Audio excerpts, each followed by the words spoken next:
Serge Gay est directeur ici du site historique maritime de la Pointe-aux-Pères. Serge, vous allez nous expliquer ce nouveau kiosque, parce que c'est une nouveauté, vous l'inaugurez aujourd'hui. Alors, qu'est-ce qu'on retrouve sur ce nouveau kiosque et qu'est-ce qu'on va faire avec? Oui, bien, le kiosque est séparé en deux sections. Il y a la section 1914, où on a un écran et on a des images qui sont tirées, des extraits tirés de notre spectacle multimédia, où ce qu'on voit le navire, la tragédie, tout ça. Il y a aussi des photos de gens prises sur le navire en 1910, 1912.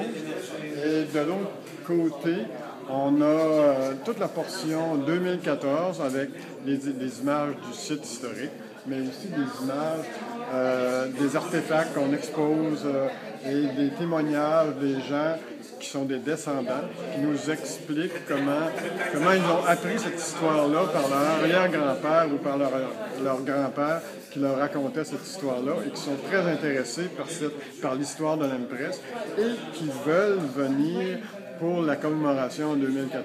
Alors, le kiosque va faire le tour du Canada dans une douzaine de grandes villes et on va rencontrer les gens par le biais des médias. On va s'annoncer d'avance et on va faire les halls d'accueil de certains grands musées. Et puis, il va y avoir quelqu'un qui va donner de l'information, expliquer quelle est l'histoire de ce navire-là et inviter les gens à venir à Rimouski pour 2014 pour commémorer cet événement-là dont on va souligner le 100e anniversaire. Serge, parlez-nous de ces comédiens que l'on voit là. Ils sont décédés dans la tragédie? Oui, ces comédiens-là arrivaient de New York et à la course, ont réussi à prendre l'Empress pour traverser en Angleterre. Mais malheureusement, ils ont perdu la vie lors du naufrage le 29 mai 1914.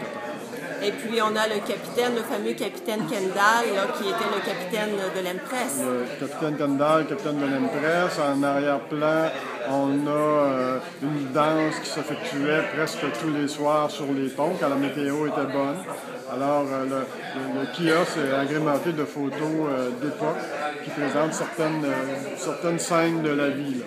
Et bien sûr, le fameux bateau qui partait de Québec au moment où cette photo-là C'est ça, le navire est parti de Québec le 28 mai 1914 à 16h24 de l'après-midi. Donc, c'est quasiment un résumé de l'histoire de l'Empress sur ce kiosque. On a aussi des outils, on a un petit passeport où toute l'histoire du navire est décrite, l'histoire du site aussi. On a aussi dans la programmation pour l'événement 2014. Alors, c'est des outils qu'on va donner qui sont bilingues, qu'on va donner aux gens qui sont intéressés par cette commémoration-là en 2014.